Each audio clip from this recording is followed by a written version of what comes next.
그걸 보고 한다는 거죠. 근데 그게 없이 그걸 돈으로 환산하면 얼마일까요?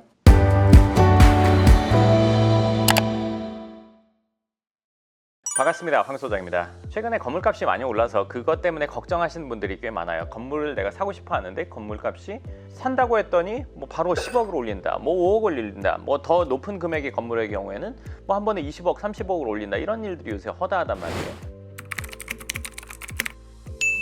저는 예를 들어서 그런 건물을 사지 않는다 이런 얘기를 했었단 말이에요, 이전에 영상에서. 근데 제가 그런 건물을 사지 않는다는 이유는 정말 그 건물이 10억을 올려도 괜찮은 정도의 가치라면 사요. 그렇지만 10억을 올리는 게 이 가치 때문이 아니라 집주인이 그냥 기분에 따라서 내가 그냥 10억이 더 필요해, 뭐 이런 그런 논리를 가지고 올리는 거는 저는 사지 않는다는 얘기예요. 가치가 있는데 이건 진짜 10억 정도 싸게 나왔는데, 아니면 내지는 한 15억 정도 싸게 나왔는데 근데 10억을 다시 올렸어? 그럼 사야죠. 근데 그 가치가 그 정도가 되지 않는데 그냥 뭐 무턱대고 10억을 올린다? 무턱대고 얼마를 올린다? 앞으로 건물 가격 더 오를 거니까 저는 그런 거는 받아들일 수 없다고 생각해요. 그러니까 건물이라는 건 본질적인 가치가 있고 그냥 기대 가치라는 게 있는데, 그 기대 가치에 의해서 건물을 산다는 거는 집이랑은 좀 다르다고 생각을 해요. 건물과 집은. 왜냐면 집은 내가 거기에서 자녀를 키우기가 좋아. 자녀를 안전하게 키울 수 있는 그 가치, 그걸 돈으로 환산하면 얼마일까요? 사람마다 다 다를 거예요. 아파트 단지 안에 있는 학교를 다니면서 길 건너지 않고 혹시 차 다니는 찻길 다니면서 그 위험한 그 모습을 보지 않는 내 마음, 그리고 적어도 차 때문에 사고, 차로 인해서 다치지 않겠다 하는 그 안정감, 이거 돈으로 환산할 수 있어요? 내 자녀가 돈이 많은 사람은, 아주 많은 사람은 그거에 아주 많은 가치를 지불할 수도 있고, 적은 사람은 적더라도 내가 지불할 수 있는 최대의 가치를 지불하고 싶을 거예요. 그런 것들로 인해서 집 가격은 예를 들어서 사람마다 다 다르게 평가할 수 있다고 생각해요. 지불할 수도 있다고 생각하고, 아파트는 학군을 빼고 얘기할 수가 없잖아요. 내 자녀 때문에, 그리고 내 자녀를 키우기 좋은 이런 환경에 대해서 지불할 수 있을 만큼의 가치를 측정하는 거는 사람마다 다 다르고 집 가격이 올라가는 거니까요. 근데 건물은 다르단 말이에요.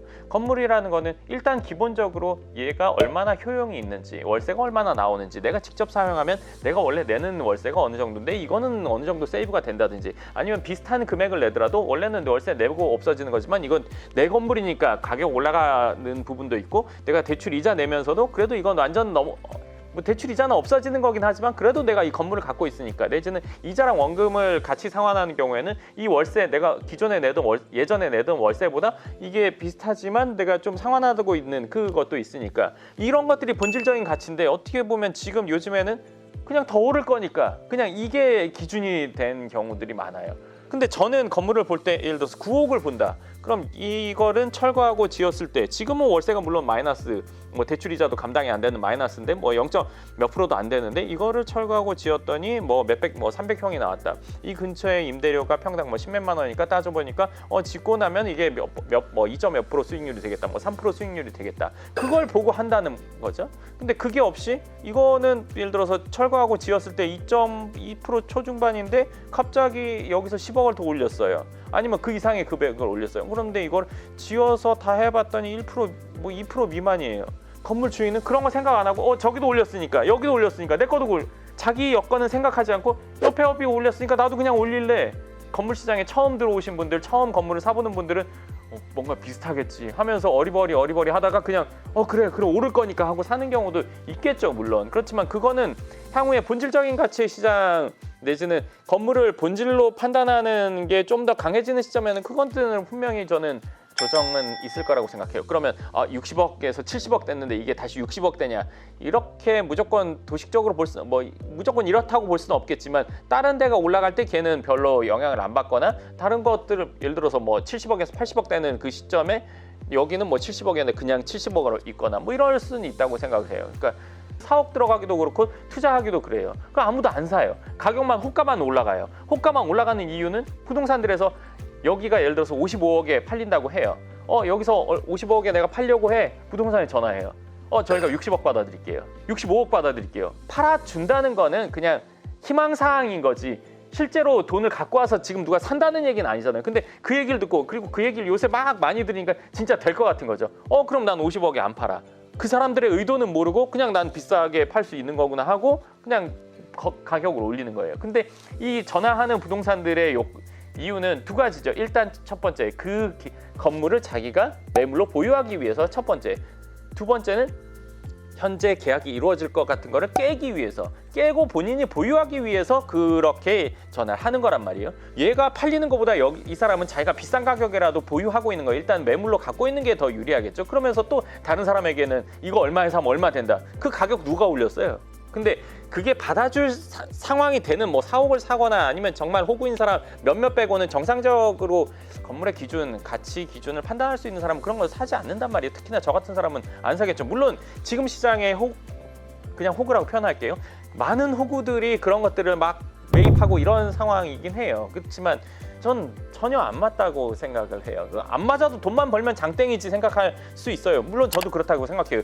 저희가 경제를 다루는 거고 부동산을 다루는 거니까 득을 보면 장땡이에요. 근데 그게 리스크가 있냐 없냐가 전 중요하단 말이에요. 이거 해가지고 건물 사가지고 2, 3년 만에 팔지는 않단 말이에요. 대부분 장기 보유예요. 물론 잠깐만에 파는 사람도 있긴 하겠지만 그게 대다수는 아니니까요. 근데 장기적으로 보유했을 때 내가 지금 이 타이밍에 이 가격에 사는 게, 그리고 이거 효용 가치가 앞으로도 괜찮을까, 이거 따져보지 않고 10년을 보고 사지 않고 내년에도 오른대, 몇 개월 뒤에도 오른대, 지금 곧 올라간대, 막 불안하고 조급하게 만든단 말이에요. 누가? 여기 있는 이 사람들이 조급하고 불안하게 만들어서 빨리 계약을 하려고 해요. 이 건물이 괜찮은지 안 괜찮은지 아무 상관하지 않고 무조건 계약만 빨리 하려고 한단 말이에요. 누가 득이 되기 위해서 하냐? 이 사람들이 득이 되기 위해서 하는 거란 말이에요. 물론 괜찮은 건물이라면 조급하게 해서라도 빨리 사는 게 전 맞다고 생각해요. 근데 그렇지 않은 경우가 대부분이에요. 얼마 전에 오셨던 분도 계약금을 그냥 날렸어요. 몇 억을 날렸어요. 계약을 하고 보니까 건물 갔더니 지하에 누수 있고 이거는 잘못된 건물이어서 그냥 계약금을 날렸단 말이에요. 그러면서도 그 부동산에서 뭐 복비 받으려고는 안 했다고 해요. 솔직히 그 부동산에서 건물 하자는 거 100% 알았을 거란 말이에요. 근데 이거는 일부의 뭐 양심이 없는 사람, 없는 뭐 부동산이긴 하겠지만, 아니 건물에 하자가 있던 없든 상관없이 계약만 시키고 복비만 받겠다, 이 주의로 접근을 하고 그 일을 진행하려고 했던 거잖아요. 그거는 아니죠. 물론 뭐 가장 중요한 거는 내가 그걸 모르고 계약금을 낸 게 사실은 제일 중요하다고 생각은 해요. 그렇지만 중간에 있는 이 사람도 좀 일말의 양심의 가책은 느끼지 않을까요? 사실은 돈이 많은 사람이니까 돈 날려도 돼 이렇게 생각한다는 거는 사실은 그거는 내가 그거를 제대로 판단하지 않고 직접 가보지 않고 꼼꼼히 챙기지 않은 게 일단 첫 번째라고 생각하고, 그 두 번째는 이 사람이 그런 것들을 싹 감추고 나서 계약만 어떻게 하려고 해서 가계약금을 집주인에게, 건물 주인에게 넣게 한 거. 적어도 저는 건물을 산다고 하면 최소 3개월은 알아보는 게 맞다고 생각해요. 3개월은 알아보고 30개의 건물 정도는 적어도 직접 보고 이게 맞나 안 맞나 판단을 해봐야 돼요. 근데 그 사이에 막 건물 가격 올라가면 어떻게 해요?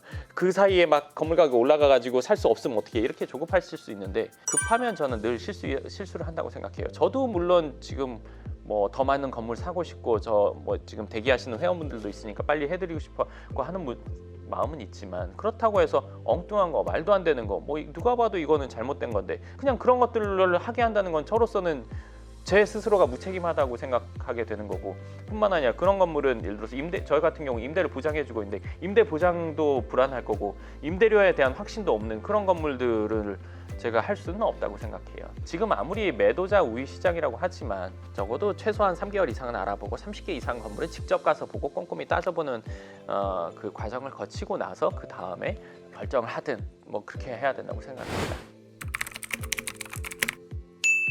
이제 건물에 대해서 알아보시면서도 직접 보기도 하고 시간이 뭐 3개월 정도는 알아보고 실제 건물을 30개 이상은 보는 와중에 궁금한 점이나 아니면 이 부분으로 꼭 알아야 되는 것들에 대해서 참고하고 싶다면 저희 채널 부동산 팩폭 채널의 재생 목록에 보시면요, 꼬마 빌딩 섹션이 있고요, 강남 부동산 섹션이 있어요. 그러니까 꼬마 빌딩에 대해서 궁금하신 부분은 꼬마 빌딩 섹션을 보시고, 그 중에 이제 강남에 대해서 궁금하신 분들이 있는 분들은 이제 강남 부동산 섹션이 있으니까 그걸 한번 꼭 보시면 내가 적어도 알아보면서 궁금해할 것들, 그리고 꼭 알아야 될 것들에 대한 내용들은 나와 있으니까 참고하시면 좋을 것 같습니다. 네, 그럼 오늘 영상은 여기까지 하겠습니다. 감사합니다.